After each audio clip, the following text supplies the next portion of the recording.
Did you know there's lead in most lipsticks and mercury in most mascaras?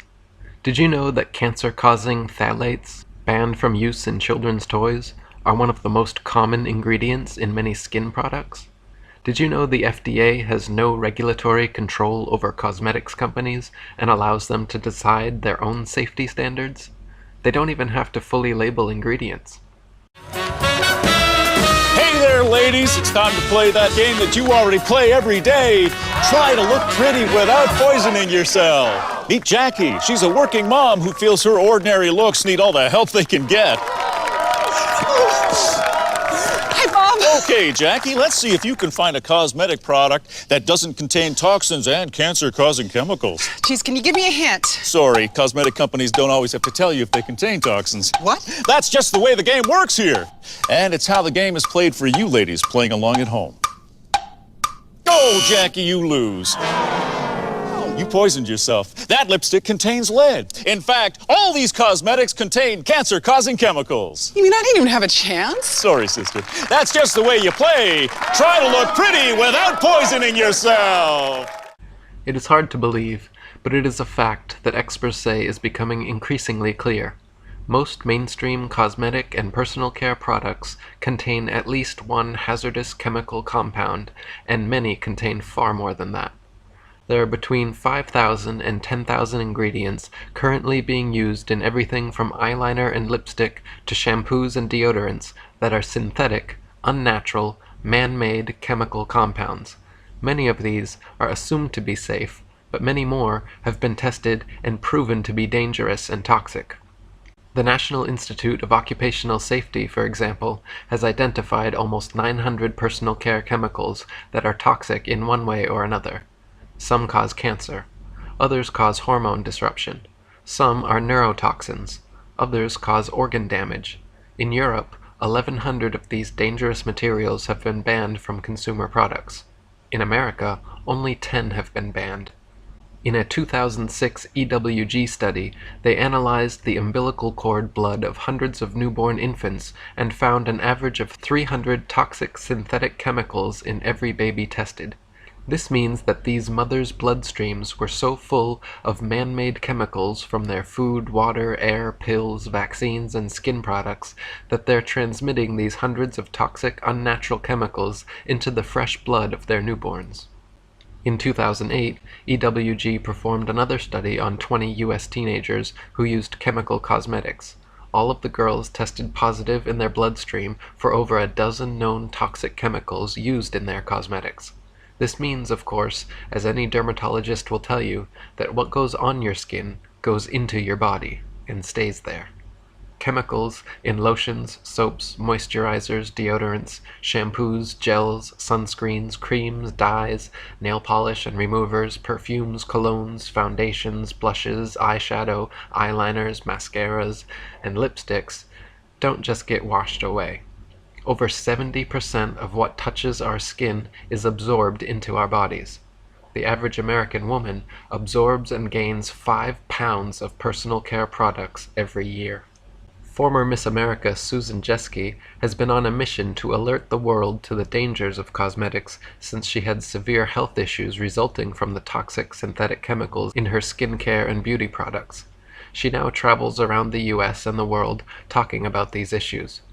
Check out this excellent, comprehensive website, cosmeticsdatabase.com, to find exactly what chemicals are in your personal care products and exactly what health risks have been linked to each. Here's a short list of the top 12 toxic ingredients you'll find in your home. In fact, we call these the Toxic 12. We'll talk about 5 of them in some detail. Once again, check these ingredients against the products you use. First, propylene glycol, butylene glycol, or ethylene glycol. Now run into your garage and check your antifreeze. Antifreeze is one of those glycols. Now, check your facial cleansers, shampoos, conditioners, toothpaste, underarm deodorants, and baby products. These glycols act as surfactants, wetting agents, and solvents. They penetrate the skin fast, weaken protein and cellular structure. They're strong enough to remove barnacles from boats. The EPA warns us not to pour them into our soil, yet we smear them on our bodies. Contact with these glycols may cause brain, liver, and kidney malfunction. Yet, about 1/3 of all the beauty and personal care products you use morning, afternoon, and evening contain them and do not have a warning label. Why are these glycols used in such abundance? One answer: they come cheap. The non-toxic ingredients needed to replace them are far more expensive. Now propylene glycol is being added to many of our cookies and ice cream. It keeps them softer. You put petroleum in a cookie, and 100 years from now, it'll be soft and tender. Second, sodium hydroxide. This time, check under your sink. Check out your Drano or other sink and oven cleaners. Especially check the crystal or dry Drano. Crystal Drano is 100% sodium hydroxide. This is a poison. Read the warning label. Look at the skull and crossbones. Yeah, it's caustic soda lye. You'll find sodium hydroxide in most common toothpastes, especially the ones claiming total or extra whitening. I guess they figure if it cleans your drains, it'll do a good job on your teeth. It's also in many of your soaps and facial cleansers. Third, sodium lauryl sulfate, sodium lauryl sulfate, or ammonium lauryl sulfate. These sulfates are strong detergents. They're used in garage floor cleaners and engine degreasers. Yet they'll be in 90%, get that, 90% of your beauty and personal care products that foam. Why? It's the cheapest way to create foam. They're linked to eye damage, depression, diarrhea, skin irritation, and even death. Our bodies retain these sulfates for extensive periods of time. This means that even smaller dosages amount up to higher and higher levels of toxicity in our bodies. Think of what that means to smaller bodies, like infants and children. Think of the unborn infants. Any wonder why attention deficit and learning disabilities are at epidemic proportions? Fourth, DEA, MEA, or TEA. These are hormone-disrupting chemicals with ties to cancer. They're restricted in Europe, yet used freely in the US.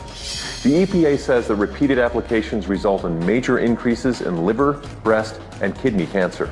The risk is significantly increased in children. Fifth, PEG, or polyethylene glycol. This is a carcinogenic petroleum compound that reduces the skin's natural moisture. Prolonged use seriously ages the skin. In addition, it has links to all forms of cancer. The higher the PEG content, like PEG 20, 50, 100, or 120, the worse it becomes. Sixth, DMDM, or urea. These are preservatives that release formaldehyde. Seventh, mineral oil. It's another petroleum product that coats the skin like saran wrap. Baby oil is 100% mineral oil. Eighth, triclosan. It's a synthetic antibacterial with a chemical structure similar to Agent Orange. The EPA registers it as a pesticide. Ninth, parabens, or anything that has paraben as part of its name. They are hormone-disrupting chemicals. 10th, isopropyl alcohol. It ages and dries the skin, promoting wrinkles and brown spots. 11th, FD and C color pigments.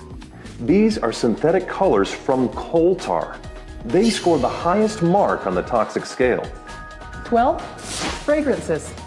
They may contain up to 4,000 ingredients. Animal urine is most often used to create the desired smell.